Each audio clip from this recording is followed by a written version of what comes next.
Awkward silence. No worries.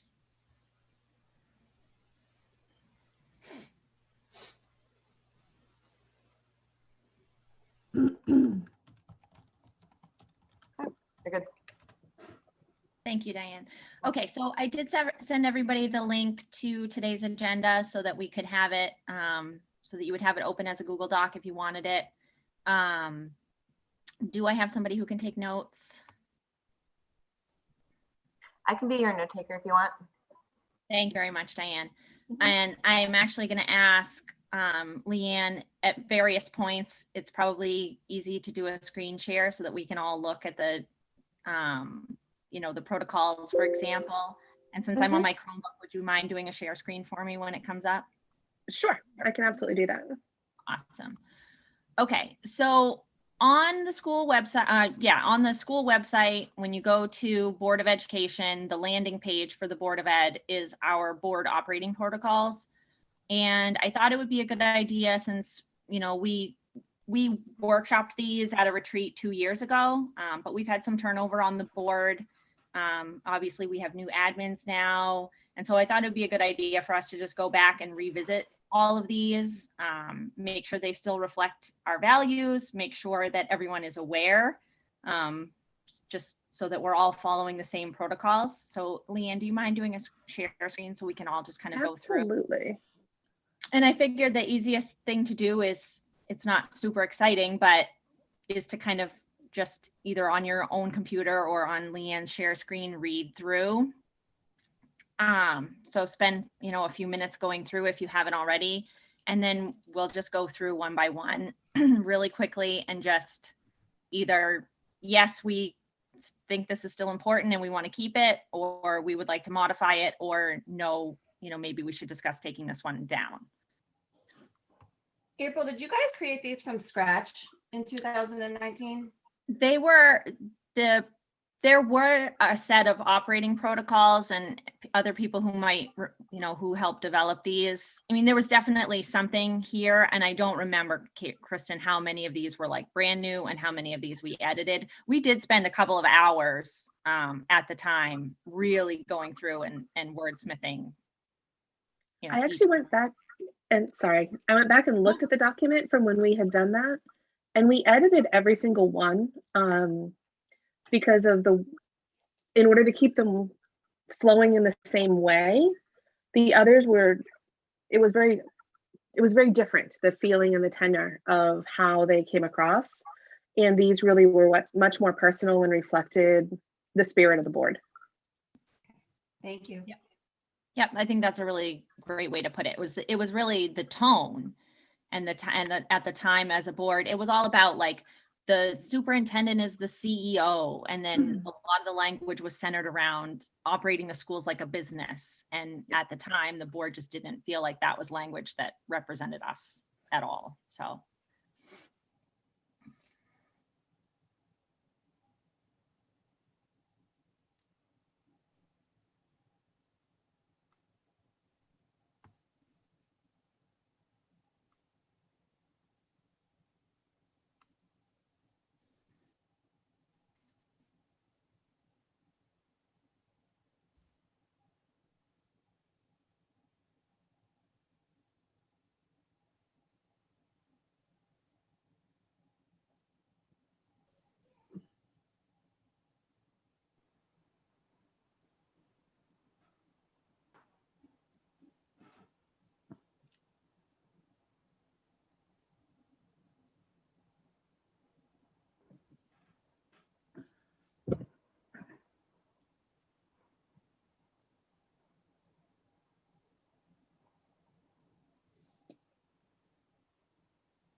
I think these still seem like relevant and accurate for me. Okay, I was going to say, so I think probably the easiest way in terms of just managing the flow of the meeting is if anybody wants to bring forth a change or bring forward one for discussion, kind of start numerically at 1 and just, you know, if anyone has any that they would like to change, is, you know, 1 through 3, are we good? Okay, I'm not seeing. Can I just ask a question as a point of order? Can you see everybody, or should we be using our like raise hands? I can't see everybody, so I'm kind of flipping through the comic strip at the top to check for people's hands or nodding. Let me see. Can you see blue And I hands? can see your hand now, KT. Yeah. Okay. I was just testing. Yeah. So, you know, I would like to keep it less formal and just be able to kind of jump in and have this be more conversational. But if you feel like I'm not seeing you and you really have, you know, kind of been gesturing to get my attention, put your blue hand up so that way I'll be, I'll get a second cue that you want to say something. Cool, thanks. So 1 through 3, I didn't see any hands. 4, 5, 6.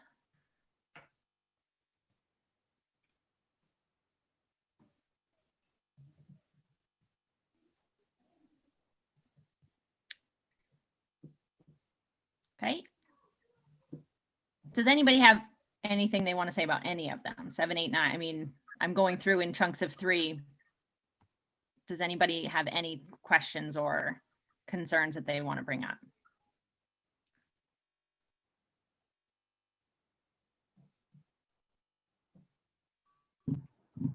Okay. So awesome. Leanne, go ahead. I just want to probably hone in on 8, only because it has come up so many times in the past about how we respond, who does the responding, what happens if we get an individual email, and really just make sure that that's something that we talk about, especially where there's newer members, in ensuring that, you know, April as chair will make those responses. She can redelegate them as necessary. And if we get anything, to make sure that everybody knows about it so that we're all on an equal playing field. Yeah, I mean, I think it's really good and important that we all go through and read these and remind ourselves what our operating protocols even are. And I think it's, you know, really important that we are consistent. I think that we all rely on each other and trust one another to adhere to the same set of rules. And it's easy to slip into protocols that aren't consistent with what everybody else is doing. And I did want to maybe propose language for an additional operating protocol. And on the agenda, I'm kind of jumping around on the agenda a little bit, but I feel like these two things blend together. Is, you know, are we operating our committees in the same way? And do we want to have some kind of protocol posted about the way committees handle themselves? I've been through all the policies. You know, we're all following the policy. I checked for agendas. Everyone's doing an amazing job. Like, as far as from what I've heard from everybody, and, you know, whether it's chairs or just members of various committees, agendas are being posted on time. You know, meetings are obviously held in public and the Zoom links are posted, but we're not being consistent as a board about, you know, which meetings are recorded, which meetings, you know, have detailed notes posted afterwards. So the one thing that we're all being consistent about is agendas. But from there, we kind of lose a little bit of consistency. And so do we want to, as a board, talk about having an operating protocol that governs the way we hold committee meetings? Alicia's saying yes. And I agree. I mean, for me, it just, you know, I love to set expectations. And so I don't necessarily have a big, strong voice about what those expectations are. And I'm, you know, I want to hear what everybody's thoughts are about posting various meetings or making sure that meeting notes get posted and those kind of things. I don't have strong feelings one way or the other, but I do think that that's something that we should have a protocol about. And then the only other thing that I had in my notes, and we can go back to developing some language about that if the board wants to. The only other thing that I did want to address, and I don't know if it's in a protocol, I think it kind of ties to the committee work, is everyone is so great about attendance. We never have attendance problems for the most part. But if you are holding a committee meeting and your committee members can't attend, then we need to move the meeting, or at the very least, I need to be invited as a de facto member of the committee so that you have proper board representation at the committee meeting. We can't have committee meetings where only the chair is present at the committee meeting. And it doesn't happen often. Everyone's really good about attendance, but it happens where a committee member can't be there. And I think we should say something in the protocol that the chair should be notified. And if available, the chair should sit in on that meeting to ensure that 3 people from the board are at that committee meeting. Like that's what would make me feel comfortable. So, and that's like a minor thing, but I do think we should have a protocol for it.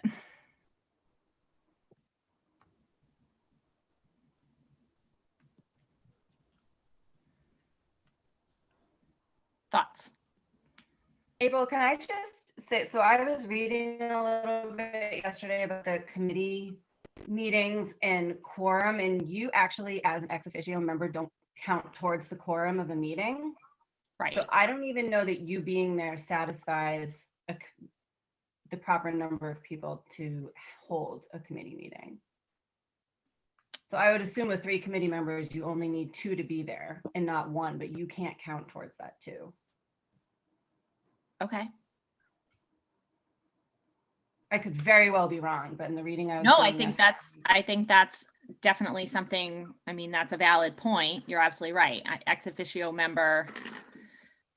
It gets fuzzy, right? Because it's not like voting is taking place.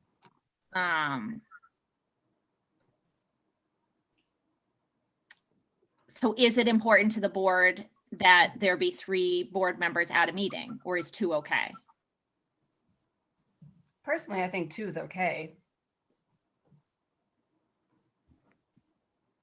Well, I think 2's okay as well. Okay. Like, the goal should certainly be to have 3, right? But if it's like a last minute thing, I don't know that you necessarily need to cancel the meeting if 1 person can attend. But if 2 people can attend, to your point, people, I think you should change it. Yeah. It's just not. Okay.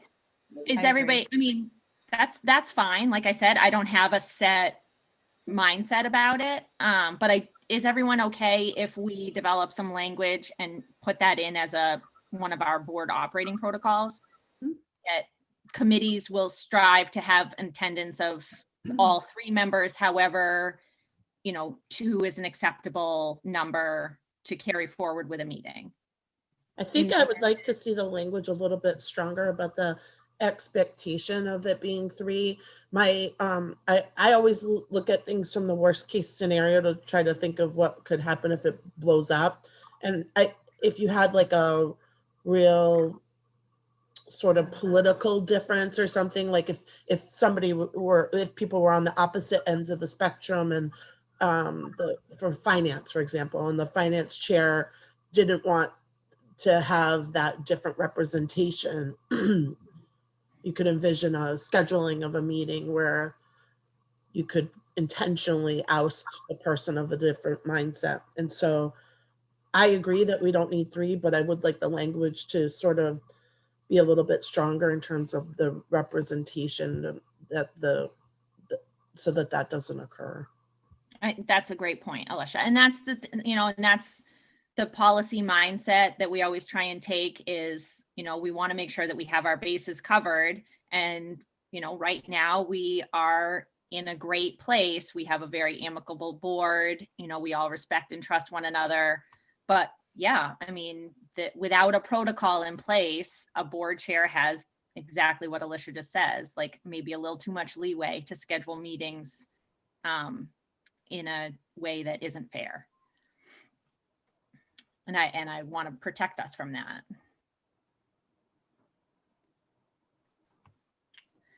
So I think in terms of, you know, getting work done, I think retreat to me is more conversational. And so I would suggest or propose that we create a Google Doc and develop wording for this protocol, and everyone can kind of look at it and chime in on it. And then I can read it at the meeting on February 4th. And if everyone agrees to it, then we'll have Kelly post it to the website. Does that sound good? April, could we maybe also ask that at the very bottom it says adopted June 6th, maybe we can just say like review and recommitted to or something like that on this date, just so it's more up to date? Yep.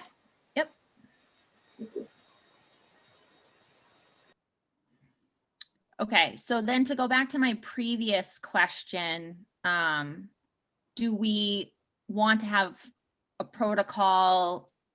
Do we want to try and have a single protocol that kind of captures what we expect of committee work?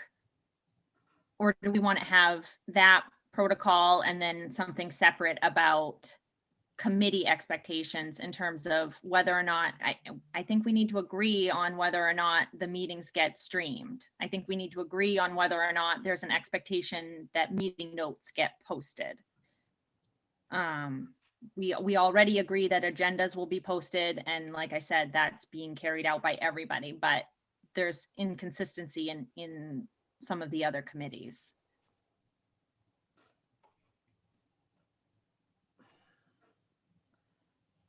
I'm in favor of them streaming, because I think it holds us accountable. I think that it causes us to conduct business in a more orderly fashion. And I also have concerns about people's ability to attend those meetings because some of them are during the workday.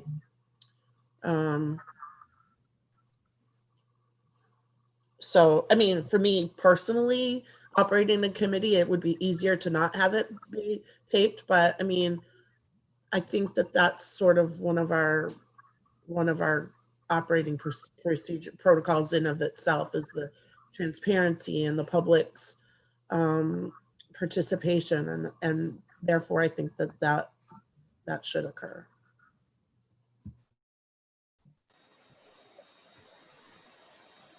Just to be clear, when we say streaming, we mean recording? To me, it doesn't.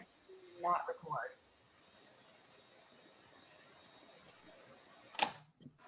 To me, that is semantics a little bit. I mean, if Diane has the ability to stream it to YouTube, for me, that seems like the most straightforward thing to do.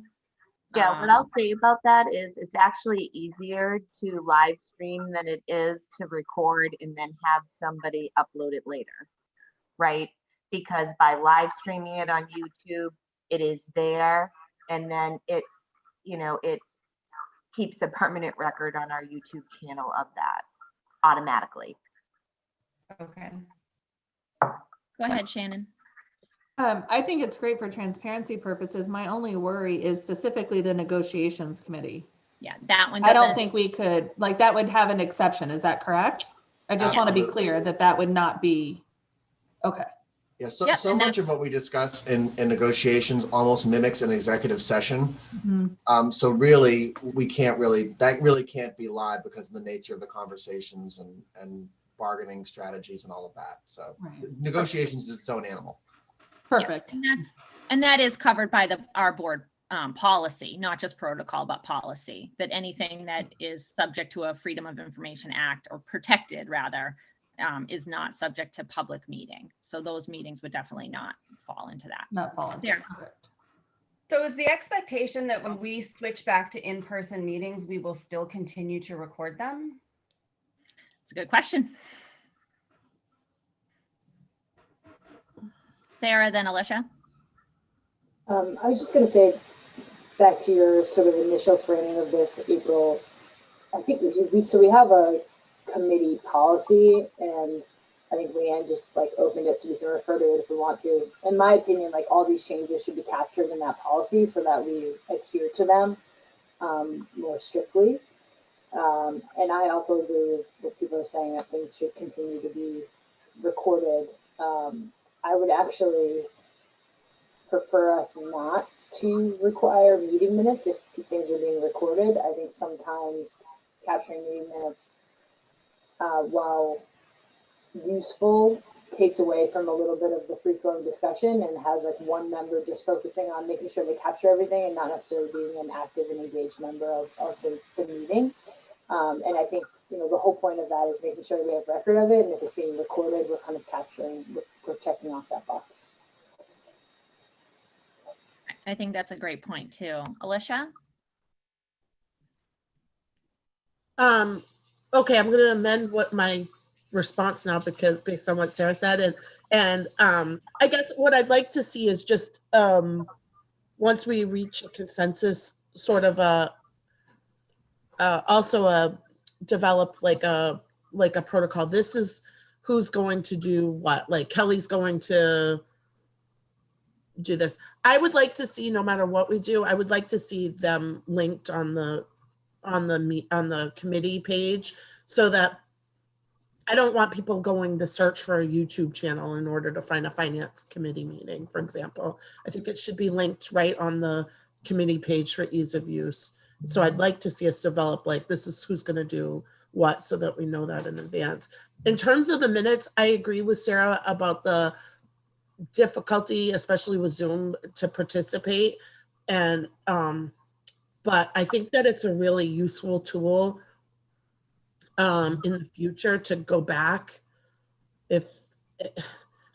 because otherwise you're having to watch that whole meeting again. So like a year from now, oh, when did we get this policy addressed or something? You can skim through the meeting minutes in a matter of minutes, whereas that information is not otherwise available. So I think I really like how we developed that, our shared drive. If you remember, we didn't have that before we started, and it's really organized us. And I think that the meeting minutes would do the same for future new board members or for historical purposes. So,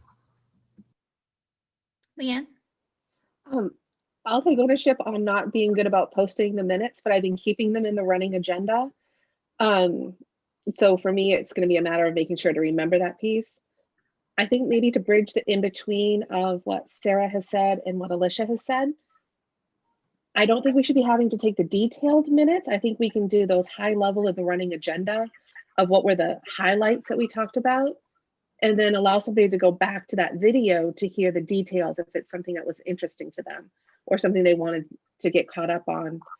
I think it would put an inordinate amount of pressure on the committee chairs to have to go back to participate in it and then go back and have to recreate the minutes after the fact in order to post them so that they were detailed if they're already recorded. That's just my thought. I mean, we all have strengths and weaknesses. I am not a good note taker during a meeting. Everyone, I will be the first person to say that I have a very hard time taking notes and participating. If I'm a note taker, I'm just listening and writing, and the whole meeting goes by and I don't say a word. But that's why I look at Sarah or I look at Leanne and I say, I know who my good note takers are. Can I get some help? That said, you know, there's room in the middle, I think, for what we're saying, which is, you know, I actually follow the same model as Leanne in terms of a running agenda when I was a communications chair. So we took some notes and filled in some detail on the running agenda, but I didn't post meeting minutes after each meeting. And so I can see the benefit of what Alicia's saying too, though, that to go back and watch a whole hour and a half long finance committee meeting because you're not sure where something was discussed, that's tedious too. Nick? Yeah, I think what we're talking about is the difference between minutes and meeting minutes and meeting notes. I mean, basically what you need to be able to do is have a document that I can go back to, and to Alicia's point, I could go back to a year from now and be like, what meeting did we talk about adding portables in long range planning? You know, and oh, that was in this meeting. I don't really need to know, you know, Diane said this and then Nick responded with that. And then so-and-so said this. I mean, I've dealt with that at the college before, where it was literally like a running testimony of everything that was said. And for someone to have to capture all that, it takes them out of the conversation. But at least now we have a recording. And so the chair or whoever might be responsible for meeting notes could go back to that recording and just basically do a high level, we discussed this, we discussed this, we discussed this. And was there an action taken, or are we going to discuss it more later? I mean, that's almost what needs to be there so people later can follow the flow of the conversation. It doesn't need to be kind of a court testimony of everything that was said, you know? And as a point of information, there's nothing in the committee policy that speaks to minutes being kept. Sorry guys, my Zoom crashed a little bit, but I think I dropped right at the end of what you were saying, Alicia, but I agree with that. I think like what Nick just said, like the compromise is have a solid agenda and then any decisions made or actions. And that's kind of like really all we need. Yeah. Okay. I like that specific language. So any recommendations made, or, you know, like, you know, the highlights really, and having a good agenda with some level of detail where you can say, okay, this is the meeting where we recommended that we, you know, put forward this idea, whatever. Okay. So I will create a Google Doc. I'll assign this task to myself. I will create a Google Doc and start some language for protocols around committee work. And if we can discuss it publicly at our next school board meeting. And if it turns out that we want to split it into multiple protocols, you know, we can have that discussion. And then we'll vote to approve it and get it posted. Is there anything else protocol wise that people would like to see added to what we have here, either related to committees or something else?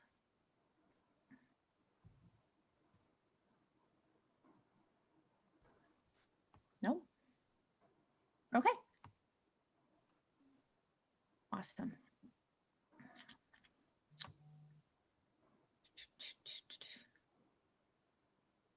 Did you want to look at the policy at all while we're talking about the committees? Sure.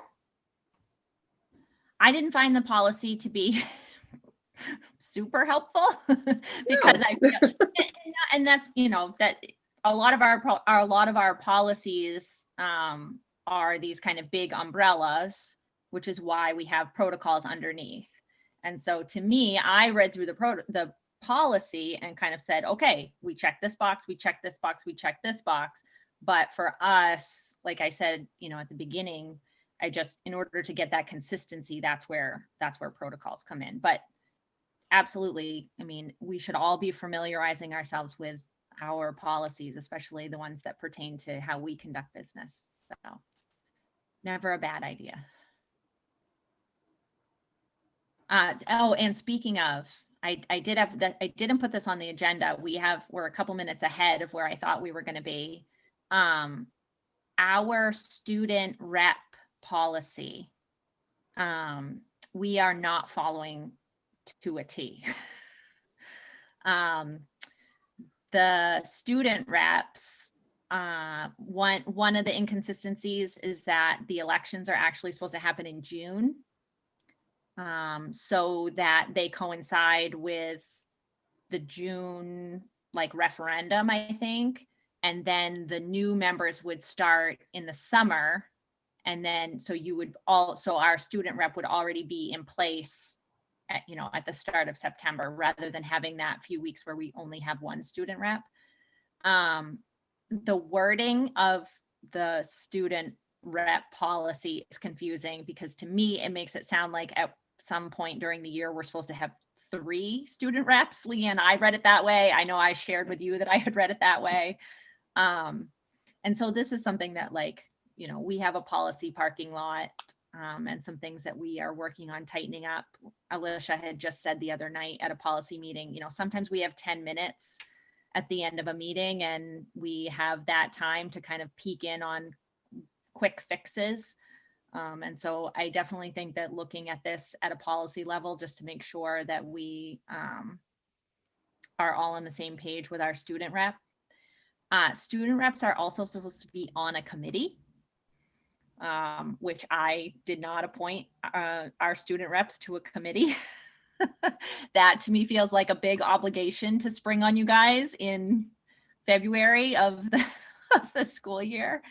But that's something I think we should talk about as a board. And then the third piece of that was I also wanted to maybe discuss the idea of a student rep, our senior student rep, getting the chance to run a meeting. So maybe the first meeting in June, they would meet with Sandy and the chair to discuss agenda setting and kind of just go through that whole process. I feel like we're underutilizing our student reps a little bit. And I personally would like to mentor a little more, or see us mentor a little more as a board. And so I feel like that would be something that would be exciting. And obviously they wouldn't have to run the whole meeting if you know, if it's a big meeting or we have a heavy agenda, but at the very least, like be part of the process for agenda setting, you know, and kind of do the pomp and circumstance, make sure that they're familiar with Robert's rules and all those things. Like, so no pressure, Max, but that's, I've been looking up that idea. That sounds actually kind of fun. We can talk about that. I'd be down for that. Awesome. And I've got to say, Dylan was on at least Yes. one committee that I was on, and he brought a lot of great insight to the conversation. And it reminds you of why we have the student reps, because they bring that student perspective, and it's, you know, where we need to bring our focus. And so I was thinking about that the other day, actually, how much I missed his participation and insight. So that I think that's a great idea. Good. So, and Alicia, same thing. Like I can't remember what triggered my memory, but I was sitting in a meeting. I was like, man, it would be great if we had one of our student reps here. And then I was like, you know what? Dylan used to be on a committee with me. Like we definitely, and I didn't know whether he was assigned to that committee or whether he volunteered to come. So then I went back to the protocol or to the policy and was like, ooh, I did not assign our student reps to a committee. So I will be in touch with Gabby and Max to talk through that and then decide maybe what the best committee is. I know, and my concern is that for a lot of our committees, we meet during the day. And that can obviously pose a challenge to have a student on a committee and then, you know, have to structure the time of that meeting around that schedule. So that's definitely something to consider. And while we're going through these, at least the committee policy, we are going to be taking a look at that shortly at the policy level. So if anybody has any concerns or things that they need addressed, let us know, please. Yep. And just to reiterate, I did ask Sarah to put on a future curriculum agenda to develop language around the charge of the curriculum committee, because that is on the website, it's listed as a standing committee, but then in our policy, it's absent. So we need to adapt language and vote on that in order for curriculum to be a standing committee. We have that on Monday. So we'll have it for our next meeting for proposal. Perfect. Awesome. Thank you. Okay. Any other comments or questions about either committee protocols, policy, or the student stuff? Yep, Nick, go ahead. Yeah, I had one thing I wanted to propose that we add, and I don't know what the the protocol will be for doing it, but in negotiations in particular. Yesterday, I actually was on a call with a training with Drummond Woodson, which turned out to be very introductory, which was kind of disappointing. I thought it was going to be more about COVID, and it wasn't. But the one good thing that came out of it, well, there were many good things, but one thing I'm bringing to this group that came out of it was the discussion around the authority of the negotiations team on the board, and basically reminding everybody that, and I think it should show up on, it was a couple slides ago, we're actually looking where it talked about what negotiations is and what we can do. We need to have a statement in there about how the negotiations team is authorized to enter into tentative agreements, because we struggled with that last year when Hillary was chair, and we wound up a lot of times in our conversations saying to the SEA, oh, we need to bring that back to the board to discuss that before we could sign a tentative agreement. And actually doing that puts us in a place of prohibited practice. We could be sued. I guess that's the right word. I'm probably wrong. Alicia can correct me. We have a complaint filed. There we go. A prohibitive practices complaint. If we say to the SEA in the negotiations process that we're not authorized to enter into tentative agreements, then we're just basically an agent sitting there listening and saying, I got to go back to the board and check on that. Actually, it's actually in state statute that we have to be able to enter into tentative agreements. And then of course it has to come back to the board for final decision before anything is ever ratified. That should never change. But we need to make sure that we're going in with the ability to enter into TAs. And I feel like a sentence under that negotiations blurb saying that, the negotiations team is authorized by the board to enter into tentative agreements as part of the collective bargaining process. I think a sentence like that would CYA, because I just don't want to put us in a situation where in our documentation, it doesn't say that we can enter into tentative agreements. And I already know that that's been a challenge at the table. And so I think we could alleviate that by adding a sentence like that, if that makes sense to everyone. I'm happy to answer any questions about that, but I wanted to bring it up because it came up with Drummond and Woodson yesterday. Would that need to be in the policy or in the description? It sounds like that would need to be in the policy. I mean, I just think it needs to be somewhere. Statutorily allowed, but I think so that we have this debate, Nick, in policy all the time is like, well, why do you have to have a policy if it's authorized by statute? But if it's in practice an impediment, then I think it's helpful to have that. So yeah. Yes. So the question is, where would it be most beneficial? Wherever it can easily be looked up. How's that for a response? I just think having that sentence somewhere will be really valuable for us, and would actually help gain maybe some confidence from the other side of the fence when it comes to negotiations. That we have they've given their representatives that authorization, and we need to demonstrate the same. And not that we haven't. I'm just saying that having it written down and being consistent about it is one of my charges as chair, and actually that made for myself. And I think putting that in here, maybe under, I don't know, under 7.2 or somewhere else in policy. And I can send you that language, April, that sentence I just spit out really quickly. But I don't know how we have to approve it, but that was my one suggestion here. Perfect, Nick. Thanks for bringing that to everybody's attention. Definitely send it to me. It sounds like also CC Leanne and Alicia. And we, and Shannon, I'll see, as the other member of negotiations.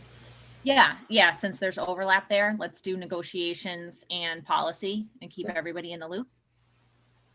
Perfect. Anybody else have any last points? Sarah. Good question. Does anyone know what on the finance committee, the last one there is review and recommend action on outside auditor's letter of recommendations to management? Sandy, Diane, do you know what that means? Can you pull it up, Leanne? Yeah. It's up I there right do. now. It's up here. On 7.1. It's this little. 7.1. Yeah, I'm wondering. So it's easier to read, please. Yeah, hold on. Thank There you. we go. There we go. Whoa, hey. Much better. I say thank you. So you're talking April- about what, 7.2? Yeah, 7.1 where it says, and we can take this offline if no one really knows what it is and maybe figure out how we modify that or what it means. But the last line of 7.1. Yeah, I think that that refers to every year when our auditors come in and conduct an audit and they provide us with recommendations. You know, generally, our auditors say that everything is in good standing order. But if they might have recommendations for improvements that we could make to our documentation practices, I think that's where that connection is. Okay. You know what's interesting, and Leanne, maybe you would know the answer to this, is this tied to that sign off that the chair needs to do, saying that we're Leanne as, past chair, and then me as chair receive a document in December saying, do you as chair have any information about whether or not there's been any fraud? Like, what are the practices that your business department follows in order to prevent this, that, and the other thing? And I felt like I was not qualified at all to fill out this document. I had Leanne help me, and then I called the company that audits us to say, how do I fill this out responsibly? So that may be tied to it too. So that may be something, Sarah, that I actually filled out. So let's circle back and make sure that that's in the right place. Yeah. It actually is, and I think what would happen, because I called the first time I had done it as well, April, because it was like, what is this form? And I am so like outside of my lane. And it was, they're looking for our input on what do we know as the chair? Are things being followed? Is the committee doing its work? And then they reconcile that with the audit that they've done. And if they had anything of a concern, that's when we come back to finance to say you need to enact these certain things. I can kind of liken it to an FDIC audit that happens at a bank, that they will do all of these pieces separately, put it together, and then come back and say, these are the X number of action items that have to be changed before we can approve your audit for the following year. Yep. Okay. Sounds good. Thank you. Awesome. Okay. We are right on schedule. If everyone wants to take a 5-minute break, we'll come back and tie up our work related to liaisons. And then we'll start talking about our relationship and work that we need to do with town council. So if everyone wants to take 5, we can come back at 11:12.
Did you guys see Kristen was on the cover of the Leader? No. Oh, Kristen Caldwell. Kristen Yeah. Caldwell, yeah. Yes. You just gave me a complete. I was like, wait, I was pretty sure I got the Leader this week. Yeah, I knew she was going to be destined for amazing things. I just didn't think it was going to happen almost in a matter of weeks.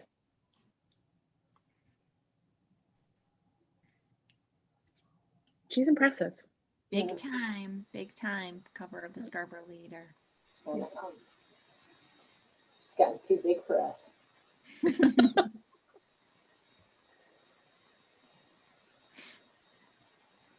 Have everybody? Where's Nick?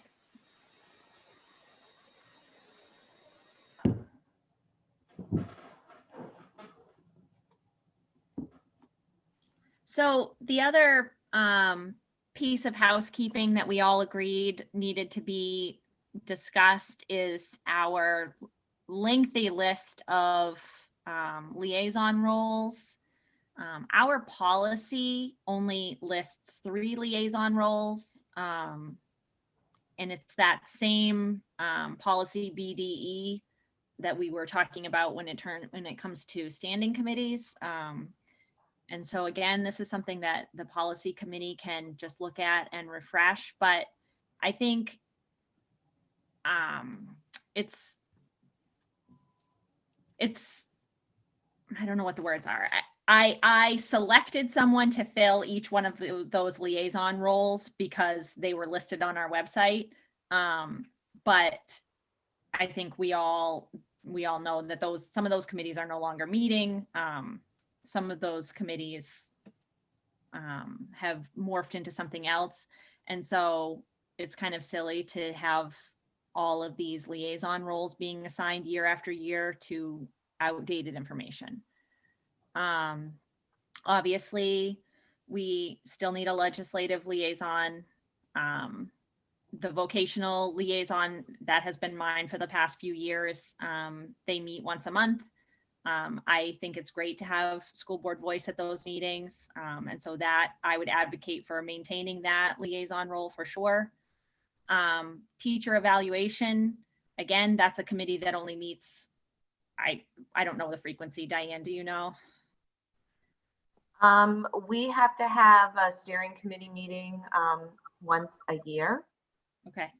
So, again, there have been times where there has been the need for more meetings to happen. Like, for example, when we made changes to evaluation, like we have already done that for this year, for example, because of the pandemic, and we've modified how continuing contract teachers are being evaluated.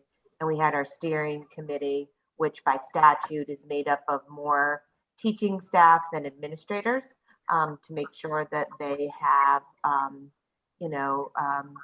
the majority voice at that table. So in general, it's a once a year meeting. Okay.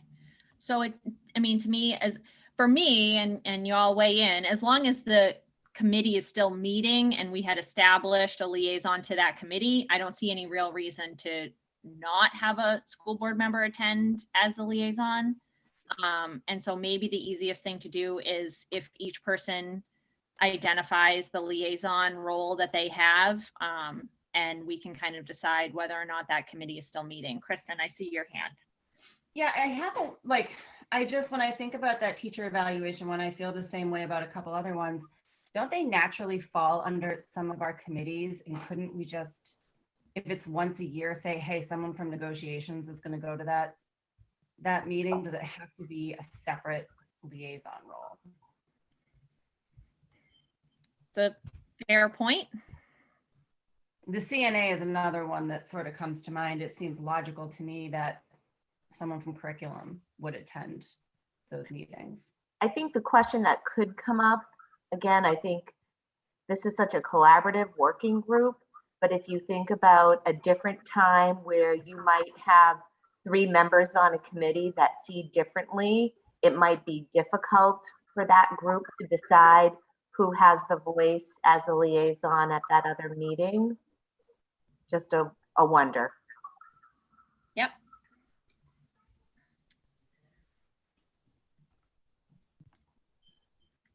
So to that point, I think it's good to leave it such that the chair names the liaison positions, and that people express interest in wanting to be a liaison. I do understand your point, Kristen, where if I would like to be the teacher evaluation liaison, but I'm not on curriculum and I'm not on negotiations, is there somebody that would be better suited to that? But again, the chair tends to take that really high level view of the board as a whole. And when you look at all of the committee assignments and all of the liaison assignments, I think it's the chair's responsibility to make sure that there is overlap there, that they're not just granting board members liaison positions where it's kind of out of place.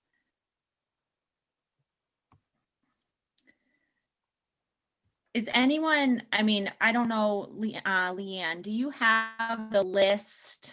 I can share it if you don't have it. Do you have the standing list of? Yeah, liaison? I'm gonna stop sharing for a second to find it. Awesome, thank you.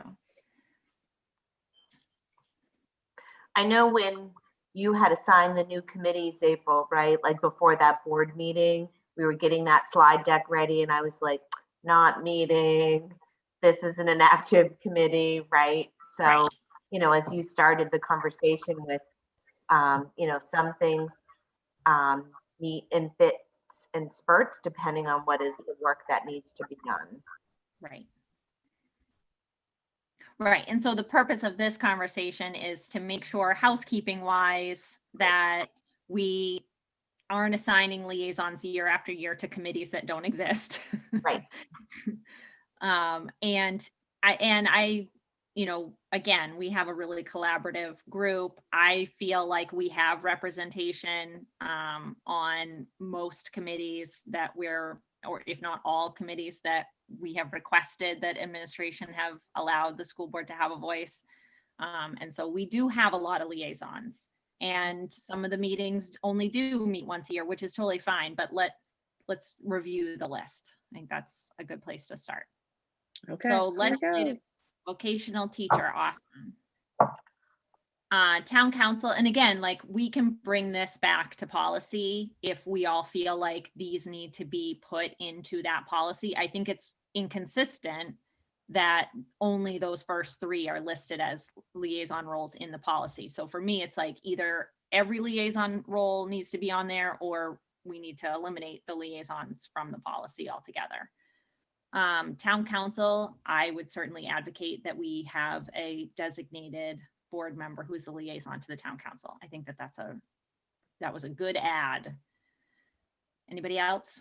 I agree. I would add that to the policy. Okay. Charter committee is a committee that, we advocated to have a voice on. This is going to be one of those things that is this year. It's only relevant to this year. And so in terms of being consistent and not having to update the policy year over year, are we okay with this one not being on the policy, but still being listed? Okay, thumbs up. You might be able to say something if you wanted to match, which I agree with you, it should. You might be able to have like as in the sentence, comma, in other committees as necessary, as deemed necessary by the chair, whatever wording you want to use, which would cover something like this that's going to dissolve at the end of the year. Yep. HSSAT. Yes. Diane's nodding yes. Yep, that still meets once a quarter. Our next meeting actually is on Tuesday. Okay. CNA. Again, that was a group that began to meet around a change that had happened in the state, 3 or 4 years ago, when every school had to have a comprehensive needs assessment. So that's not necessarily ongoing work at this point. And I think Okay. that's why we had TBD, because it's not an active group. Okay. Are we okay with eliminating that from our list? Okay. Dropout prevention team.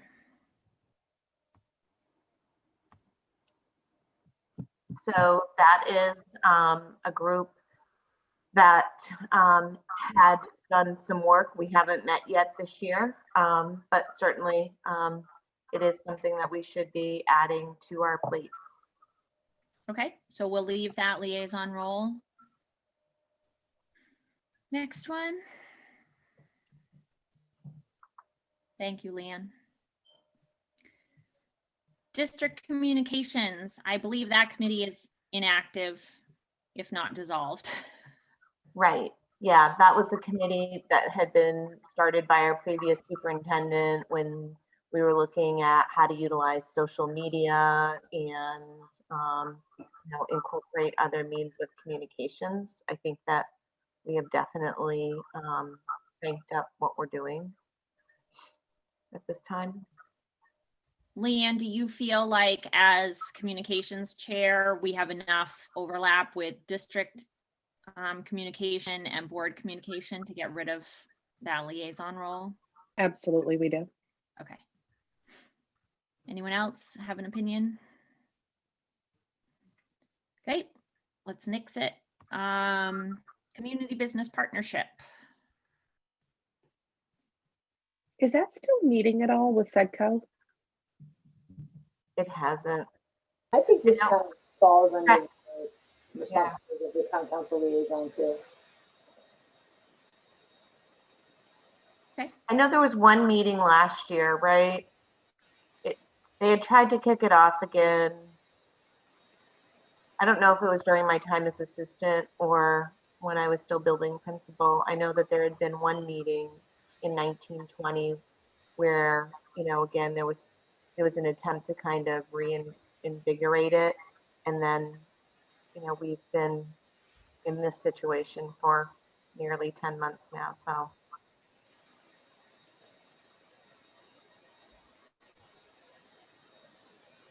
Okay, so can we eliminate it or do you want to keep it? I'd eliminate it for now and put that into the as necessary or as needed. Yeah, yeah, or just say that the town council liaison is responsible for that as well. I think they're kind of related. I think we Okay. can mix it, April. Okay. K-12 professional redesign team. Again, that was, kind of an initiative because teachers wanted to take a look at professional development differently. And so we had hired a facilitator, right? Like that was 2 years ago. So I feel like that work has been redesigned. Okay. So that work has been redesigned. Let's eliminate our liaison to a committee that doesn't meet. Right. Transportation and bus safety that's an active group. Mhm. Nothing I love more than riding around on the school bus. It really is fun. And you know what? We haven't had a single complaint about a bus stop this year. Amazing. We have so few students riding the school bus. You haven't had enough snow yet, that's why. It's true. Also a good thing. Sorry, Sandy. Pre-K task force. So I know Kristen and I had met, gosh, when was that, Kristen? Was that before the pandemic? Yes. I think it was last fall. And and so we had kind of looked at, and we had shelved it because there hasn't been a change in state statute yet. I know there's certainly still a lot of ongoing discussion at the state level about that. So I think it is something that we can't necessarily lock away forever, and may need to revisit at some point. But as we've all discussed before, the space constraints are really standing in our way, as well as financial pieces. So for me, the only reason that I would lean towards keeping a liaison Mhm. do this work would be as we discuss the consolidated school, you know, is this a component or not? And that does not necessarily mean we have to keep this committee or keep that specific liaison. But I think to Diane's point, you know, there's a lot of moving pieces and we're all trying to keep track of the legislature, but also the needs of our town and the, you know, the facilities needs that we have. So I would hate to think that we're not planning or thinking about pre-K if that is going to be a topic that's going to be put on somebody's plate at some point. You think we can eliminate it for now? I would think that we could, only because does that actual group of people still even exist anymore? The task force that was developed. So No, like you and I had Yes. talked about, Kristen, we'd have to kind of start from new, right? Because when we went through that list, there are people who aren't even employed here anymore. Right. Okay, so that's an outdated liaison role for now. Okay. Next one, Leanne. I think that's it. Oh, hooray. Hold on, maybe not. Yeah, no, that was it. Can you go back to the first slide? I just want to write those down just so that I have the list without going back. Please.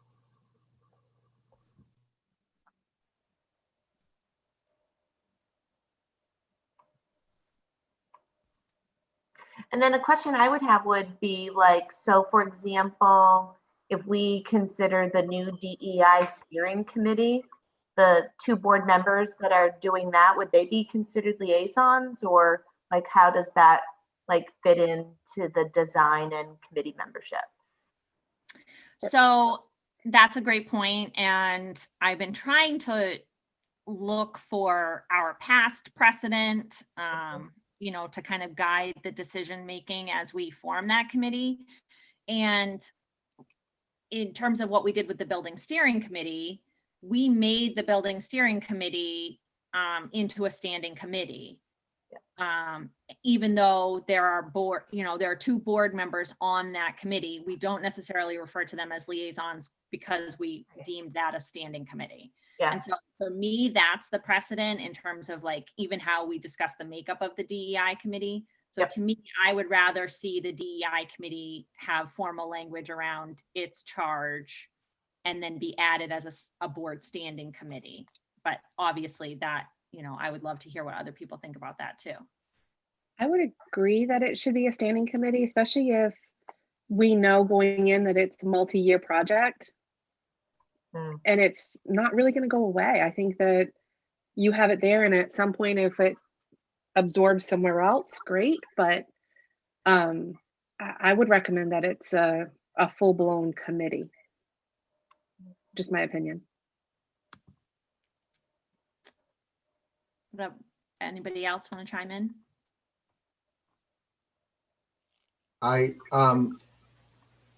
Yes, I think that's an interesting way to start that sentence. My brain's still not functioning completely, but I think that this committee is a little different than our other committees because, like the building steering committee, it's not like an official board committee in that we have a board chair and 2 board members or whatever. So it's kind of like a hybrid. It's like we're liaisons to a committee that we formed. You know what I mean? So that's what makes it kind of weird. So I don't know where it belongs. I almost feel like it's more appropriate in these liaison roles because we're creating this body to operate kind of independent of us, but we have a vested interest in what they do. It's still part of our goals. And so our membership is important, but we're not running. So it's different. I see your point, Nick. Me too. It is. We're in a gray area with that one. And you know, it was that was the fact that the building steering committee was gray, did that lead to some of our challenges? And so is there something that we can take away from the building steering committee having been in that kind of limbo, you know, so that we don't slip into a place where, you know, authority or the board's authority is unsure or undefined?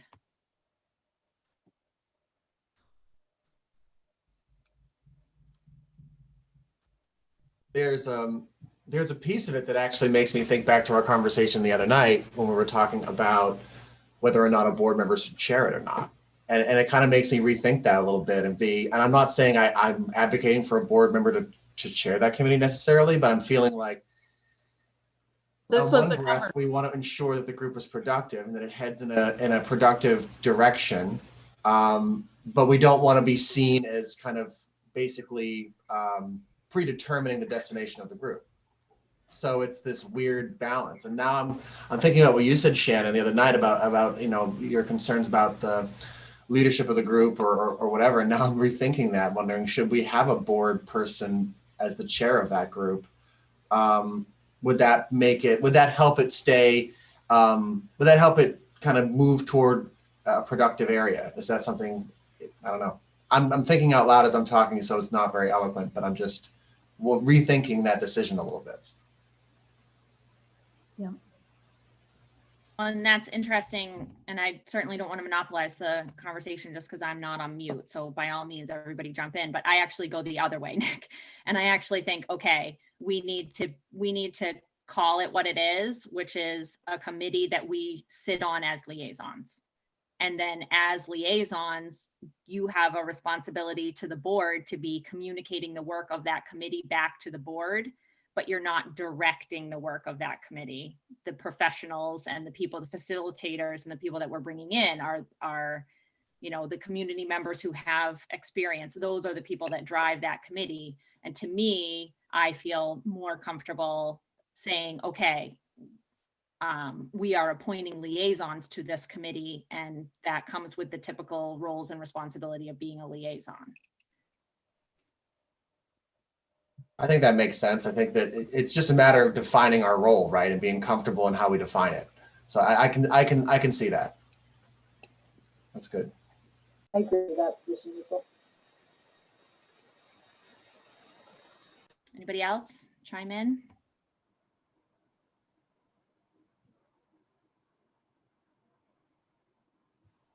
I agree with what you're saying, April. I think maybe we can just sort of be conscious in the coming months for those two committees to sort of report back on any places they think that we can more clearly define those roles and where maybe we might go wrong or what's working well and those kinds of things. But I do think they should probably be left.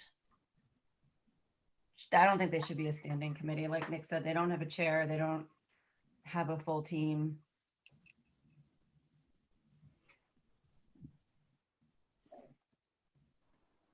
Okay, so we can definitely further this conversation on February 4th because the announcement of the committee members for the DEI committee will be coming forward that night. And so, you know, definitely think about it.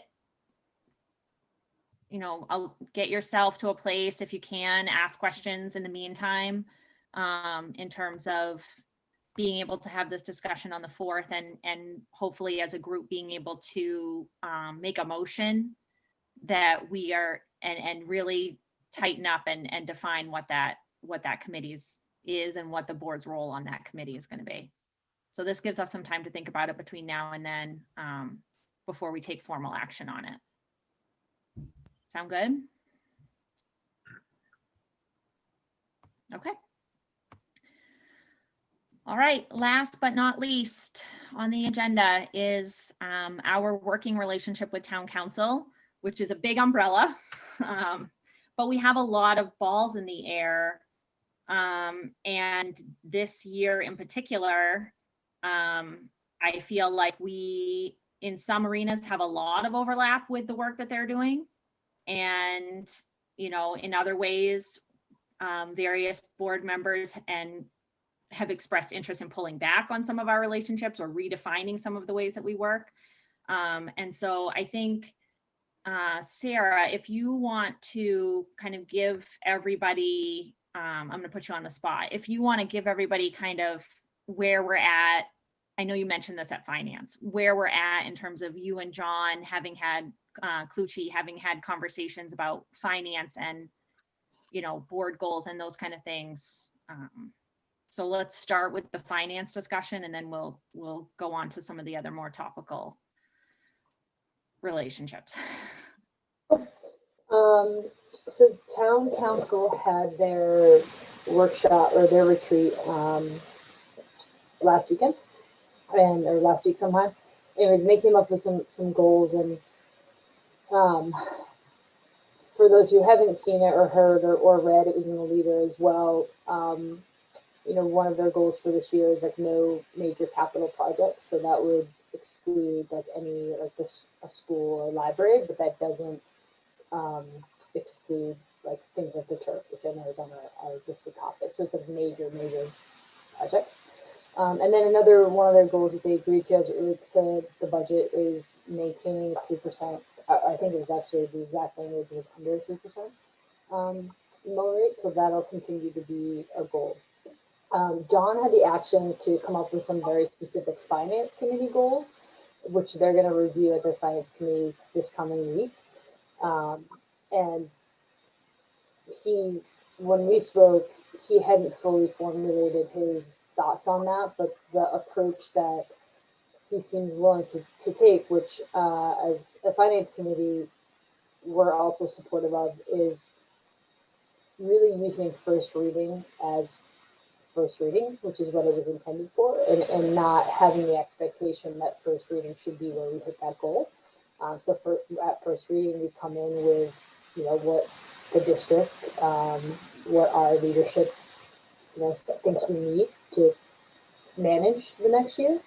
And then we, you know, you combine that with what Tom comes with, and then we kind of work it down from there. There's really no plan right now to have any joint finance meetings. I think we're not against having those. I think a lot of times though in the past, at least in my opinion, there wasn't a whole lot of value in those meetings, and there was a lot of them. And so I think we'll look to have them if we need them in between first and second reading, to make sure that we, you know, are working together to get to that 3% goal. So it's kind of where we are right now. We'll maybe get more direction from them after their finance committee meeting next week, and we can also go to them and say, you know, the way we did it last year seemed to work. Do you want us to do it again, and kind of maybe put some suggestions out there? But ultimately, that's where we are.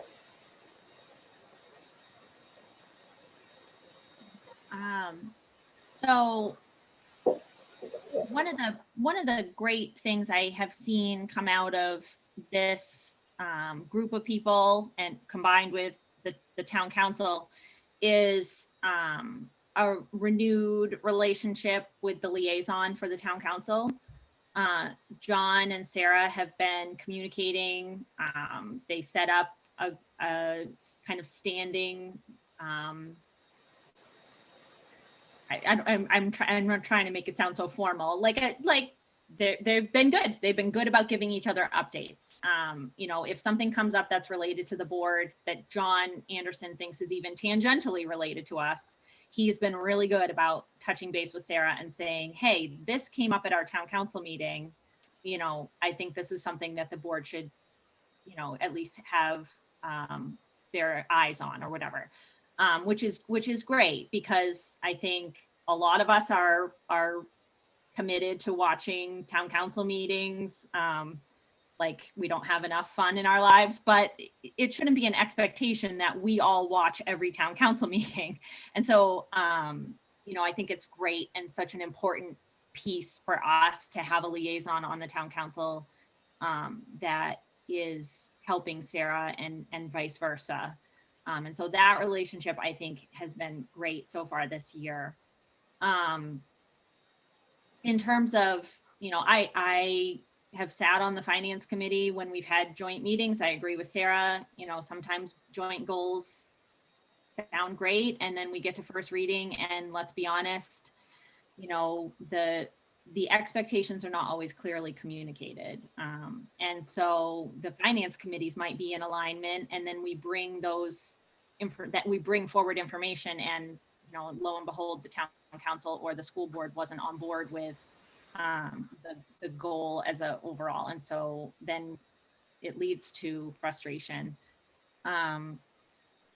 I think the town council setting forward in their goals that they are not going to have any major initiatives in the tens of millions of dollars on this year's budget, at first seems like they're drawing a line in the sand. But I think when we think about our timeline, our goal is to get the consolidated school building project moved forward. And so for us, putting that money in our CIP, making that a priority over some of our other capital improvements if we have to, like, that is our board goal. And that has been communicated to town council. And so Sarah, you can correct me, I don't think that they're resistant to us advancing our goal in terms of the consolidated school. They're just not going to put the consolidated school on the November 2021 ballot, which, because of the pandemic and some of the budgetary constraints we had last year, we're just not in that position anyway. Yeah, that's true. I mean, look, we should be honest. Like, it's got to be a battle to get the budgeting that we need to progress it, but I don't think that should stop us from doing it. I think the general approach that I think we should take with the budget and with anything, or at least in my opinion, is like we have to keep going back to what our role is. And our responsibility is to the district, is to the students. And that may not, at the end of the day, align with what the town's goals are, but that doesn't mean we don't do our responsibility and continue to put forward what is best for the students. And politics will get in the way, and we can figure out how to navigate that. But we have to put a stake in the ground somewhere as well. Yep, I totally agree. And I think that's, a lot of the frustration that has come up in the past is about roles. And, we have a very different role than the town council has. And, as much as we don't want to, I personally, I'll speak for myself, don't ever want town council to feel villainized by the school board because we're asking for something and they have to say no. But that is the role. Like, that is us playing our role and them, having to fulfill their role. And, we try not to put them in that position unnecessarily or, carelessly, but that is part. And for me personally, we as a board can't take that personally. Like, obviously, it's our job as a board to communicate to the best of our ability what our needs are. And one of the things that I think, one of the areas where I think we can improve is, town council certainly has a responsibility to be paying attention. But if we can advance our own goal by supplying town council with more information, making sure that they have access to documents ahead of time, asking them ahead of time what information they would like to see, and within reason, making sure that, we plan for our own success so that we are not having two different conversations when we sit down and meet with each other. And I know that everyone's intent is always to do that. I'm not at all saying or suggesting that we haven't done that in the past. I take it personally, I'm sure I'm not the only one, when a town council member says, oh, well, the school board failed to blah, that's a bummer. I mean, nobody wants to be disparaged like that or to feel down, or blamed. But at the end of the day, if we can change the tone and and just, I don't know. It's hard because I want to be successful. We all want what is best for the kids without being walked on or, you know, disparaged publicly. And but at the same time, you know, sometimes I think all of us feel like we're trying to supply town council with the information, and it's not being received the right way. And so if there's ways that either the liaison can facilitate that relationship, or I can facilitate that relationship as a chair and call a workshop, or, you know, do whatever it is that we need to do so that we're not hearing these comments that town council is quote unquote in the dark. Thoughts?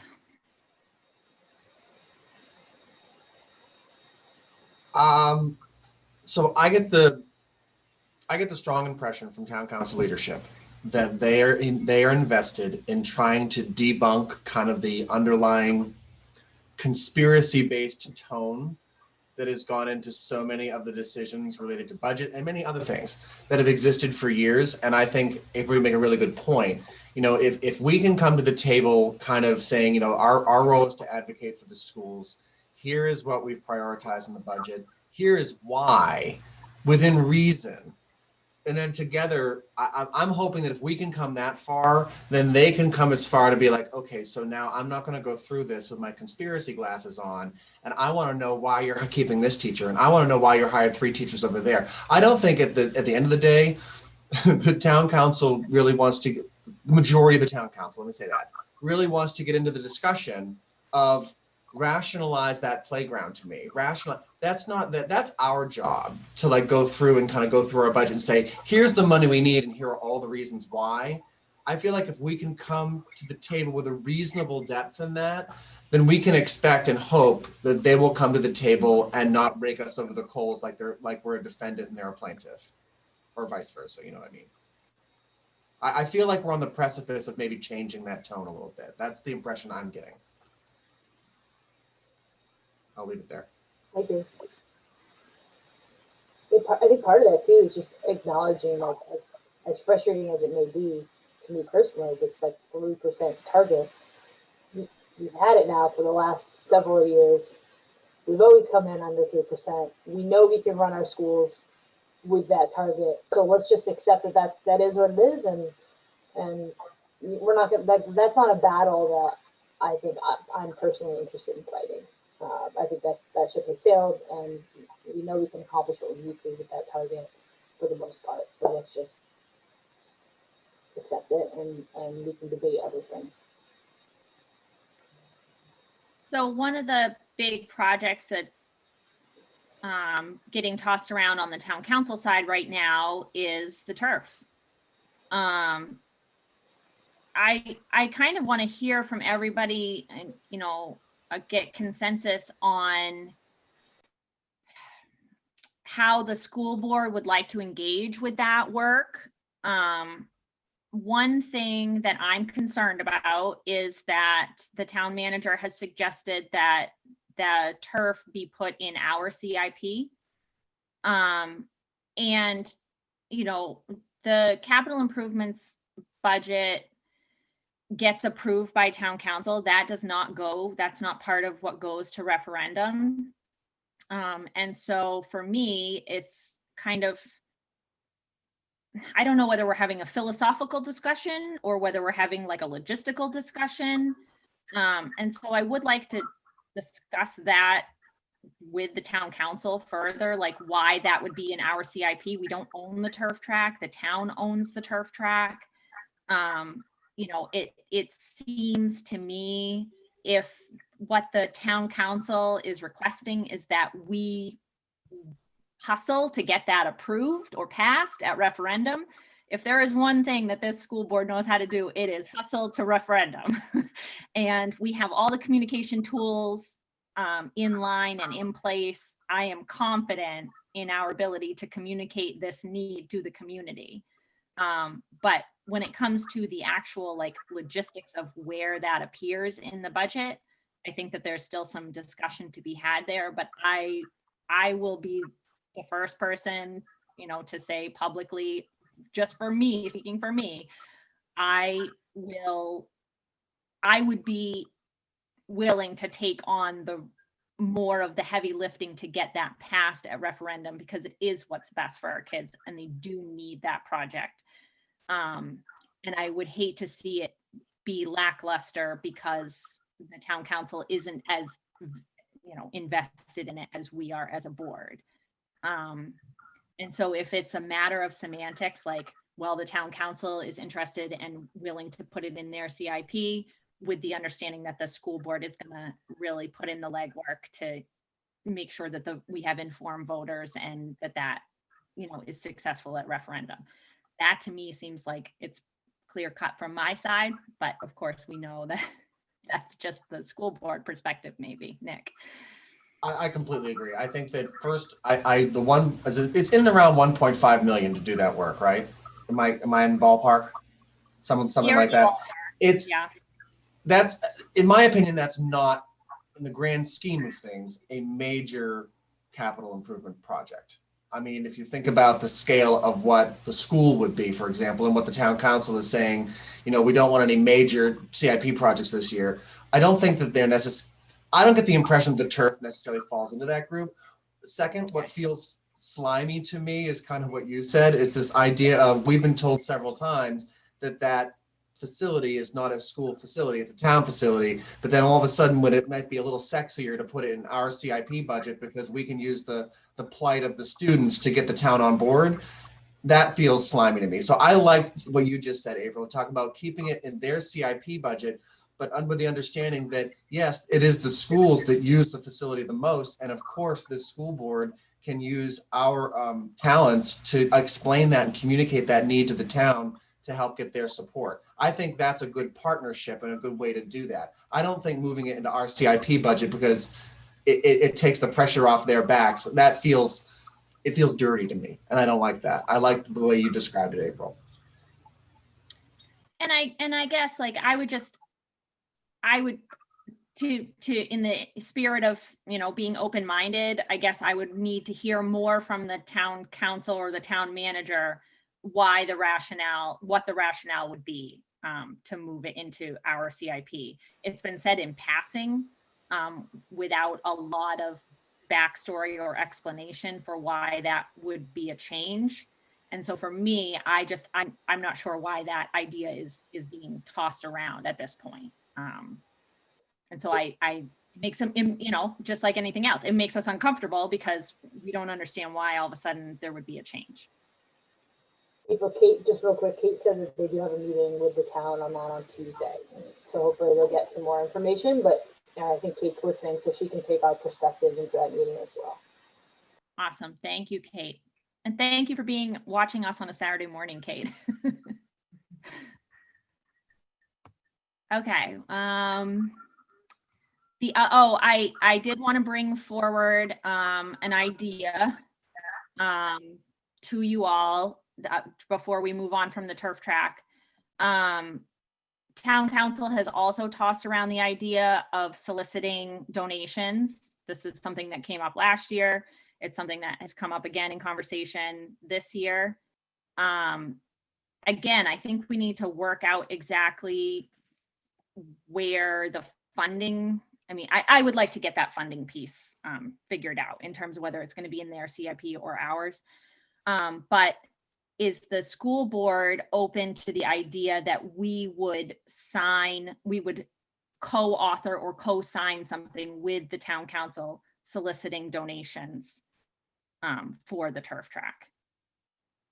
And would that be something that, as chair, the school board would authorize me to do? Is this something that needs to be an action item? Like, how do you guys want to approach this? Even if it's a no, I still think we should have a formalized way that we want to approach it.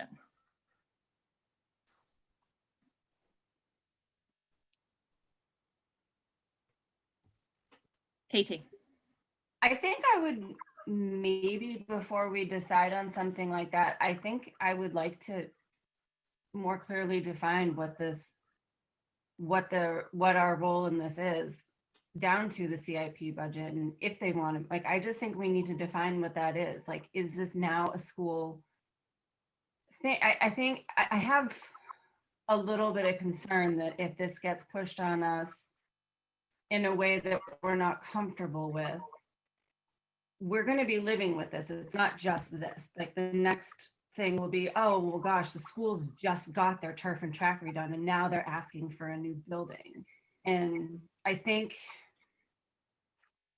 we just need to define what that is and what they're asking of us. And I agree with everything that you and Nick said. I am more than happy to do the legwork to get this through referendum. But I do think that before we can decide whether we're going to sign on for soliciting donations, what's our role?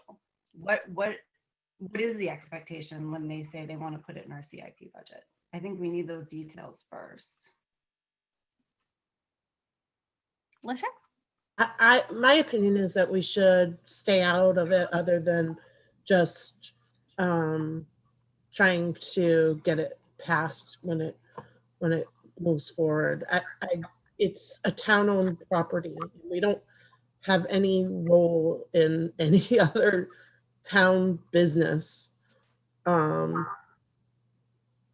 there are things that have happened or that I've heard about happening that I don't like and I don't support.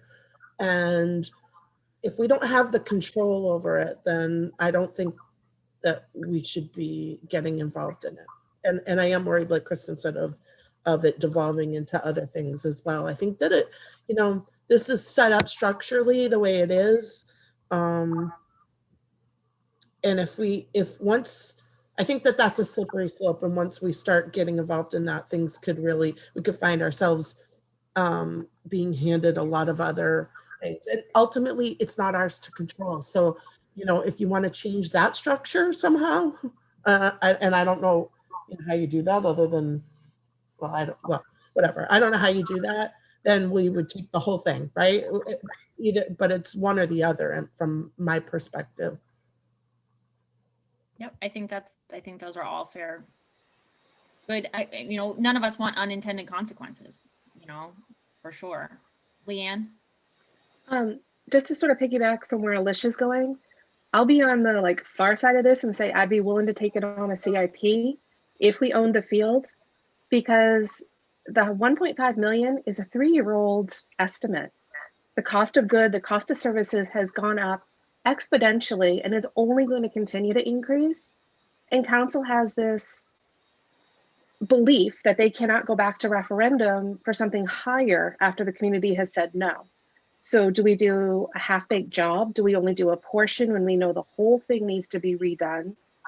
And if we take it, does that allow us to get a new estimate and to go out there for the total amount that we need and not a partial fix? Yep, the town council has definitely in the past expressed a concern around going back to referendum with a number that is higher. I would be curious to see if that was still their feeling about the turf, because now the turf has had, more, to your point, that first number is the 3-year-old estimate, and we've used the turf and track since then. Mm-hmm. And so would they be viewing this as a new proposal? And they're actually having another assessment of the turf, a more significant one than just testing the GMAX levels. I believe that's coming up in March. Diane, just out of curiosity, who's paying for that? I believe the town is paying for that. Thank you. No just aware of that. And I'm just going to throw out, with respect to since I kind of had the moment, with respect to soliciting donations, I'm not comfortable with that. We've had the field in place. We should have been putting money aside to repair this. We knew that it was not a permanent structure, that it is a durable good. And it just feels wrong to go out and ask the community to pitch in again, especially now with everything that's going on and how generous community partners have been to get our doors open and to help our students stay in school this whole time. It just feels like we're taking it for granted to be soliciting donations for this field for the town. And then there were, there was some comments, sorry, Sarah, sorry, hand after I started talking. There were some comments about like, oh, well, you are not putting a padlock on the gate, so obviously it's functioning. And, we could get involved in fundraising and then have the town could say, oh, we're just gonna try to repair it and put it in, in somewhat usable condition. And again, we'd have no control over that after we've gone out with goodwill and solicited donations, and they're ultimately making all of the decisions about that we may not agree with, or it may not be what we've discussed, and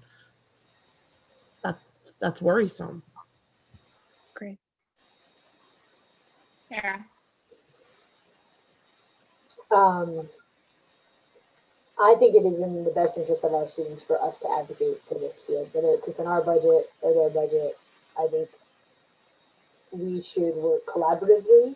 There may be other reasons, and we can speculate on what those reasons are. We'll get more information this week as to why they want it to sit in our budget or why they want us to take more of a prominent role. Part of them asking us to do that, I think, is them acknowledging that they didn't get it done in the past and asking for help.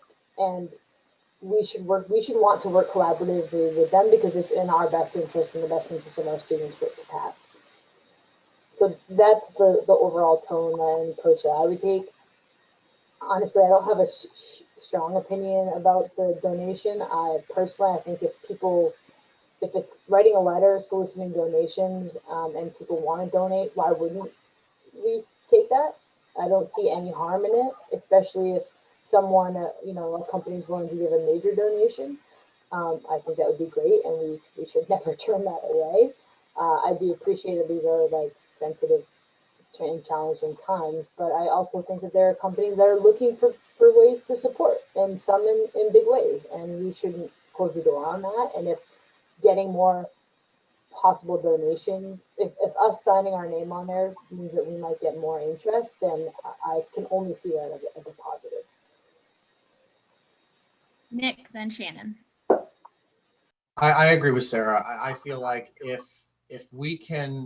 doing like and there's two different ways to do this, right? If you're going to do like a whole campaign, that's very different than doing a few or a handful of very strategically targeted joint asks and kind of doing a major, like a couple major gifts. I mean, if we could get a couple of major gifts from certain community members who would have a vested interest in this type of a facility, then I don't see the harm in that. I mean, it's money in our pocket that we don't have right now, money to do this work. If the scope of work is defined before the ask. I mean, that's the piece, right? I mean, that's the piece that I think is going to be important for trust. If we just start gathering money and using our goodwill to get money and then give it to the town council, and to the point earlier, you know what, we could just use this money and not invest anymore and just fix the field. Like then we would be disingenuous to the people that are donating. And that's so critical that the scope of work be defined before you make a major ask. So with that said, I think if there are major asks that could support this work, we should accept every dollar they'll throw at us. Shannon? I was actually going to say the same exact thing. In my mind, these asks are not a fundraising event where we solicit dollars from individual people. In my head, I'm thinking more of like we ask the few targeted asks that potentially what's in it for them. Perhaps they get to name the snack shop. Perhaps they get to name the field, the stadium, whatever. They get in return, but it's not that we're asking individual people. And if we can get businesses behind that, and then therefore we've got that money that's targeted for use to replace and upgrade, why would we not take it? Absolutely. Because I agree too with Sarah that this is in the best interest of our children, our kids that are using this field day in and day out, that is not safe for their needs. So I appreciate the collaborative effort as well. And I hear Alicia and I hear Leanne, and I understand we don't have that ownership vested interest, but our interest is in our kids' safety. And this is a big one. Especially when we have so many kids working are involved in the schools. I mean, the sports. So I'll take Leanne and then KT. I just want to clarify something because I think it may have come across wrong. I'm not saying that we don't have ownership. We are 100% behind endorsing this and communicating this to the highest power we can in order to get this approved.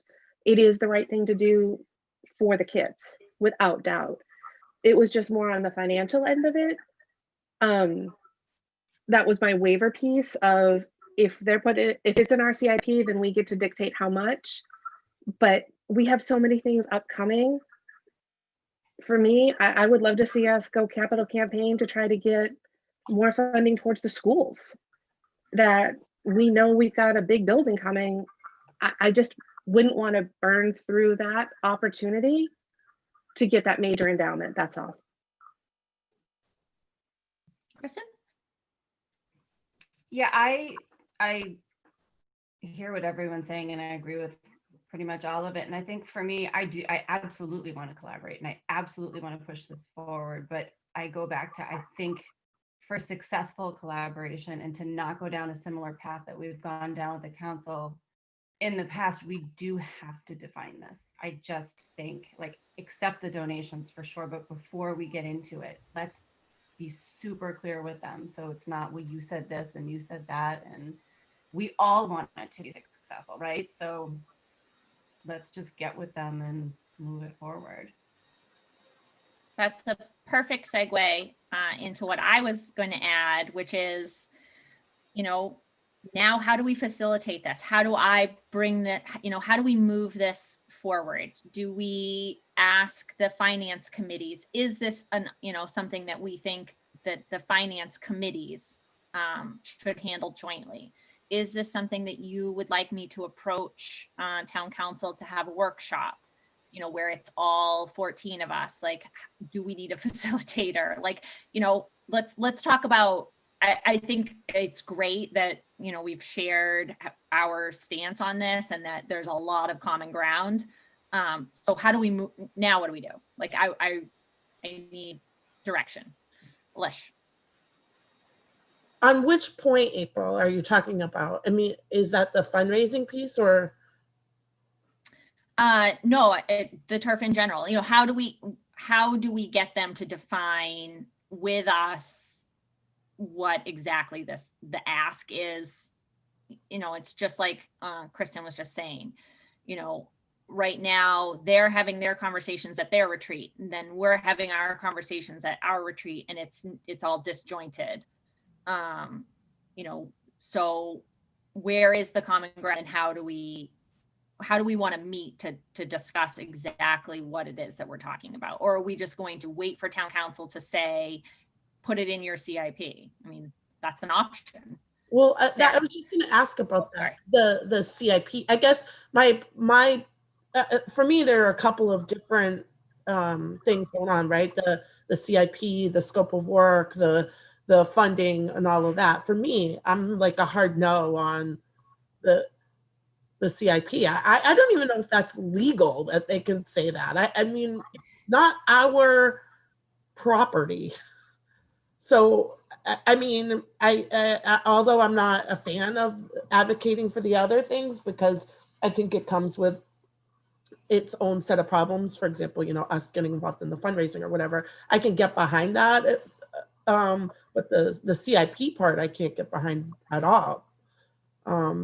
So that's the part that I guess I'd like to define a little bit more. Right. So my question is, how do we want to have that conversation with town council?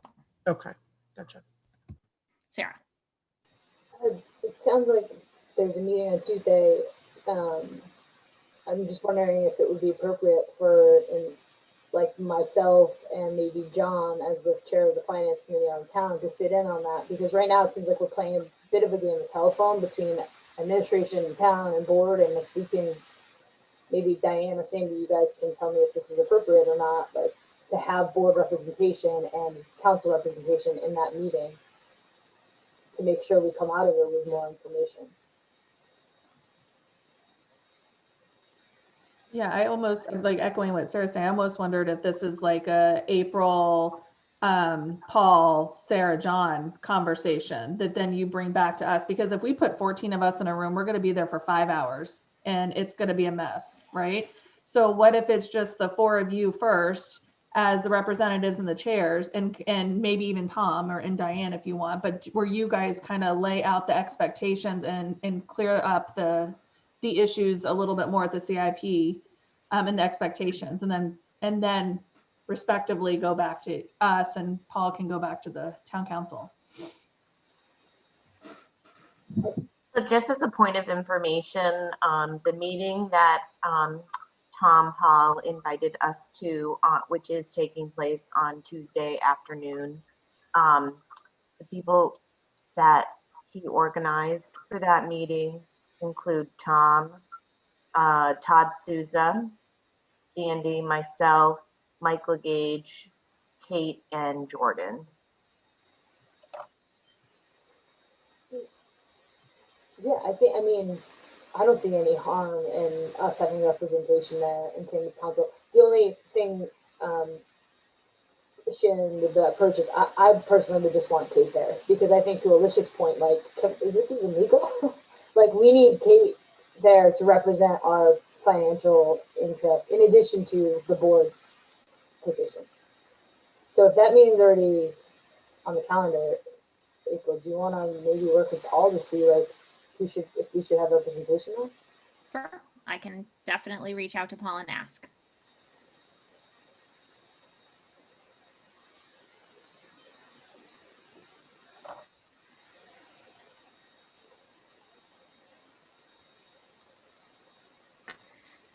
Okay, so I will add that as an action item for myself. And I will email the board an update as to whether or not we plan on attending that on Tuesday. You know, it doesn't hurt to ask if we can be, if we can have a seat. If that isn't Tom's intention behind the meeting and he communicates that to us, I will let you know. And then we can do,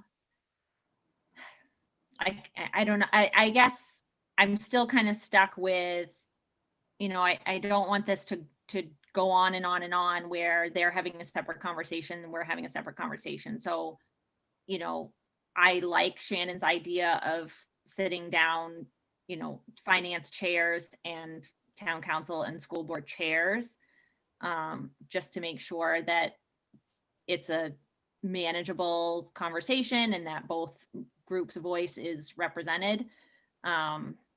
I feel like I have a really strong idea of where you guys stand on various things. And again, like, we're not making any decisions. We need to have this concrete discussion where it's not relying on them to watch our meetings and then us to watch their meetings. And there's no actual dialogue happening. It's just, you know, talking past, potentially just talking past each other. Alicia. Is it possible for Sandy and Diane to talk to the attorneys before Tuesday's meeting to sort of get a sense of their opinion on this? And The other thing, Go ahead, give Sue. me some advice. Go ahead, Sandy. Thank you. yeah, the other thing, maybe we just go in and listen and not debate it, but just listen to what they are suggesting, and then we bring it back to the board. I mean, that, Yeah, I don't think there would be any intention of making any kind of agreement in that meeting, right? no. It was a discussion. right. Yeah. But I think we just bring the information back, and then we can kind of strategize. Do we go to our attorney and get input from the school attorney? Or if you wanted, you could do it beforehand. Seems a little premature maybe to do it before the meeting. You're always the voice of reason, Sandy.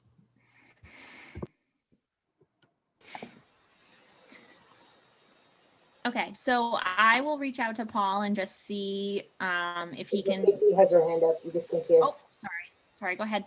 When you talk to Paul, can you request possibly that they will stream that meeting on Tuesday so those of us that want to can hear the conversation, or is that awkward? I think that's awkward because it's staff and Okay.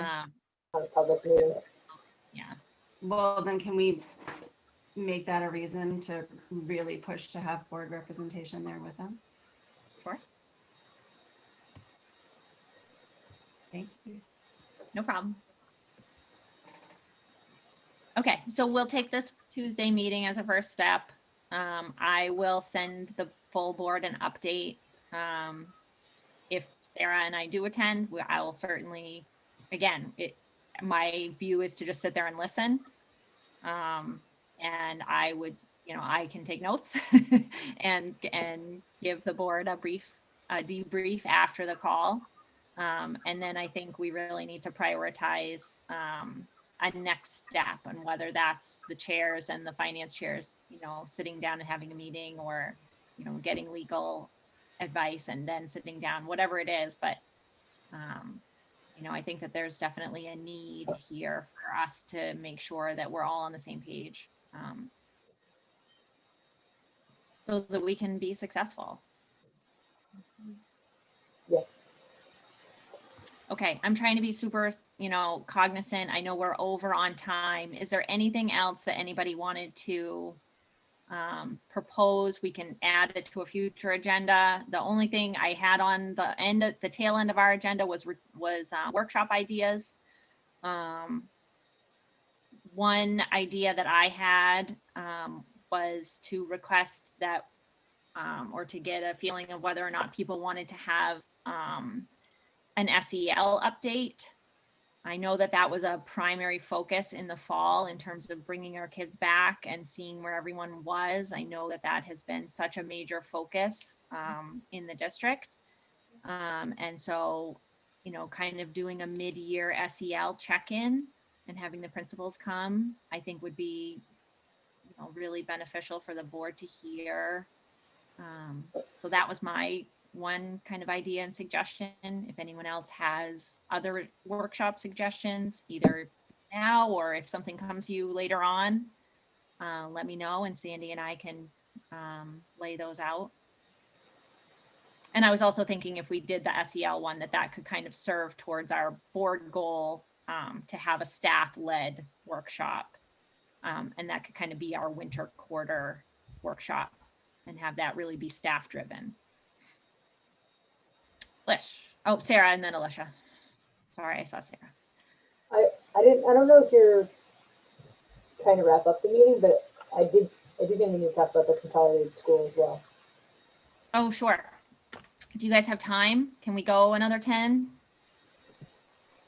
Okay, I appreciate it, guys. Yeah, I didn't mean to skim over that by any means. I was just trying to be cognizant of time. Consolidated school, the only real, I don't want to be circular. I already said where I think we are with the consolidated school, which is in terms of timeline. We made it our goal to get this funded in the FY22 budget to advance the project. But much beyond that, I don't know if there's benefit to the building steering committee meeting before they have the fund, like, I don't know. Go ahead, Sarah. Happy to just dive in here. I think we've kind of been going around on this with the town, right? And Nick alluded to this earlier, that there seems to be all the information is out there and available, but I don't think we've provided it to the town council in a way that they're on the same page as us. So as it relates to your question around workshops, I personally think that's an immediate priority, is that we need to have a workshop with town council and share with them where we are. Because it is our goal to progress this, which means that we're going to have an ask if we want to meet that goal in our budget for progressing that work. And so we want town council to support that. And the only way that they're going to support that is if they're up to the same speed that we are. Because right now, some of them don't even know that we've voted on it being a consolidated school. So we have to kind of go back, which is, I understand, frustrating, but I think it would be beneficial. I certainly share that sentiment. I don't mind going back personally. It's more about being successful for me. So if that means going back and soliciting questions from town council and, you know, really hashing it out, making sure that they have all the material that they're looking for, making sure they have all the material that's publicly available. You know, if that's a piece to us being successful, then I absolutely think we should do that. And I think I'd be curious to hear what Alicia thinks of this, but I think we should reach out to like Andrew or someone to help support that and maybe even drive that presentation as to like what their charge was. And you know, ultimately we made a vote based on the information that the building steering committee presented us with, the facts. And so I think it would be good coming from them rather than just the board. I'm going to ask Sarah a question and then I'll come to you, Kristen. Do you think, so one thing that I've heard, and again, this is just from watching town council meetings, and so, you know, this makes it a little bit challenging, is that the timing of this, you know, do we feel like this is something that we need to put forward before the budget comes out? I feel like there's already support from town council to fund us progressing the project. I don't think that that's going to come as a surprise to anyone on town council that we are going to make that a request for FY22. I certainly don't, what I don't want to do is request a workshop and have this be tangled with the FY22 budget talks. So my opinion on that is that it needs to happen like ASAP. And there's a couple of reasons why. One, I think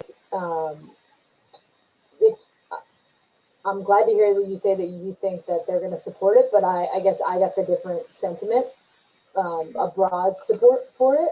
So that's one. Two, there's still some like words being thrown out there like mega school and things like that we need to just like get out of the narrative and get everybody working from the same set of facts. And then the other component is, you know, as my representation on the downtown committee, you know, we had a tour of the Downs earlier this week, and you know, there is a plot of land that they have committed to holding for a potential school. How big that is, could it support a consolidated school? Those are all questions we need to answer, and the only way we answer those is by progressing this study. And so the folks at the Downs are supportive of us progressing this as well, and getting it into the budget. And I think the town really wants us to pursue that avenue as a primary option again. But the only way we do that is if we progress this. And so I think we all need to get on the same page, and I think how we do that is a workshop as soon as we can. Okay, Kristen and then Nick. Yeah, I agree with Sarah. I do think it needs to happen right away for all the reasons that she said. And I agree with you, April. I'm getting the sense that town council is also willing to support it, but I don't think that support's going to come without having the information that they're looking for. So I think if we can start it now, have it sort of ready to go, and we're just in a better position to get broad support for the planning costs that we're going to ask for. Nick? Yeah, and maybe the approach for this is some kind of an FAQ for town council, like figure out what their questions are and then figure which ones we've already answered, because I know somewhere, it might have been long range planning last year, it might have been a report from the building steering committee, but somewhere we answered that question about the Downs. And I remember specifically being told that the plot of land they put aside was for a small school and it could not support a school like the one that we supported. And I see Diane nodding her head because I remember that conversation, that basically they said they could not support a large consolidated school on the plot of land they had. 10 acres. It was small. They said it was designed for a small community school, Right. not for a large consolidated school. And I know that's in the minutes somewhere. Yeah, so just to jump in on that, I mean, I could show you guys there's actually two plots of land that they had, ideally one a bit smaller than the other one. But I think a lot of it is speculation, right? Because when they hear consolidated, they hear mega. And so they're thinking, there's no way we have a spot for this, but we don't actually know how big it's going to be until we do the work. And so like a lot, until we do that. And there's also like these numbers being thrown around that like, we don't know if $80 million is accurate, but somehow that number went out in the universe. And that's just, so like, I know, I think ultimately if the school we want a consolidated school may actually be too big for the Downs, but we do not know that until we do the study. And I think that's just what we need to keep coming back to. Leanne? I would agree with both Sarah and Kristen that we need to have this workshop soon. And I'd love to include not only with a consolidated school piece, but to get us on the same page about what enrollment numbers are and what numbers count, because we're operating from two very different worlds in how we're calculating what's coming in the future as far as students go. So we could actually use this as almost like a twofer with that workshop and be very focused. Kristen?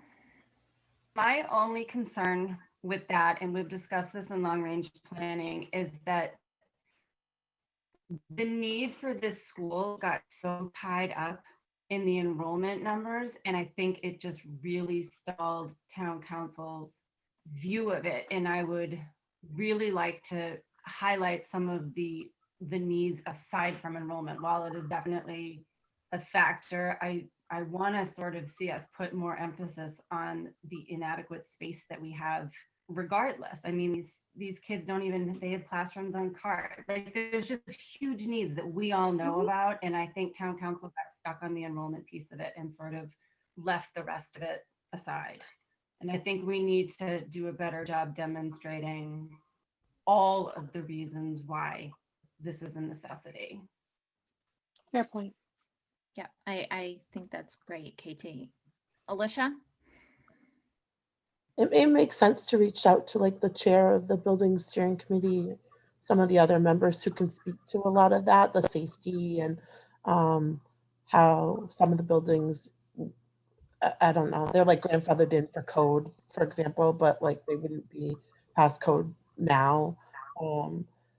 How it impacts the programming needs of the kids. They're really able to speak to the technical questions other than enrollment, and I think that they could be a valuable resource for us. Have done all the work and they've got the expertise, and so they've already dedicated so many hours to this. Might make sense to include them in the conversation. Yeah, to that point, Alicia, I would almost hope that Andrew would facilitate the meeting. You know, it puts us in this, it's this weird relationship, right? Like where our job is to advocate for what the students need, but we are not building expert, like we are not the experts in the room. We recruited the experts, and we should bring the experts with us to educate town council, rather than trying to educate town council as a elected body.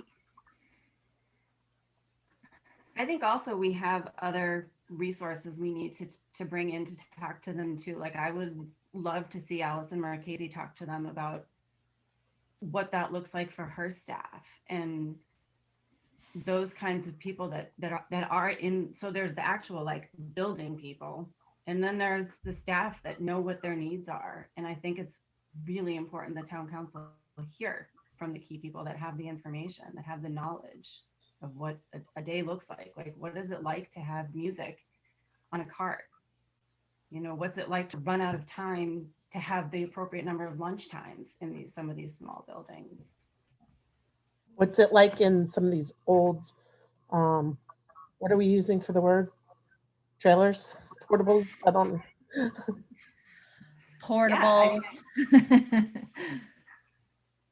Okay, just so like what they hear, you know, just it's easy for us to put it on a piece of paper, but if they, I don't know, could wrap their heads around it a little bit more with more detailed information.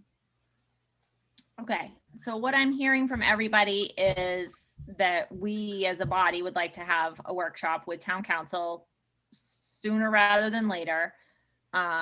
that we would like to have our key players there. You know, school staff who can speak to the needs of the buildings themselves, as well as the professional volunteers that put in time on the building steering committee. So Sandy and I and Diane can have that conversation offline about how to coordinate and bring all these people together. And I will communicate to town council that this is something that we would like to initiate with them. Sound fair? Okay. Any other closing remarks? Thank you so much for going over time. Just one more final thing, and I don't want to, at our finance committee meeting the other day, and I'm sorry I forgot to bring this up, we talked about how we want to do the leadership council reviews for the budget this year, and if we want to make any changes to those, because last year it was virtual, we did 2, I think they were 3-hour sessions each. So what I'll do is I'll just put together an email with the format that we did last year, and then I'll seek some feedback from you guys that I can then we can then share with Kate, Diane, and Sandy if we want to make any changes. Great. Sarah, thank you. Anybody else? Okay, think about those workshop, school board workshop ideas. And if something comes to you that you think, you know, would be beneficial to hear from, I really want to use our workshop time to represent what we as a body would like to hear about. So definitely, if something comes up, you know, at 2 in the morning, and you think, oh, we should have a workshop, let me know. All right, I'm going to call it. Thank you so much for coming this morning and giving us your time on a Saturday. I think we got a lot of work done this morning. You know, did some housekeeping and had some good whole board discussion. And so I really appreciate everybody coming. Thanks, April. Good job. Have a great day, everybody. We'll see you Thank next you. week.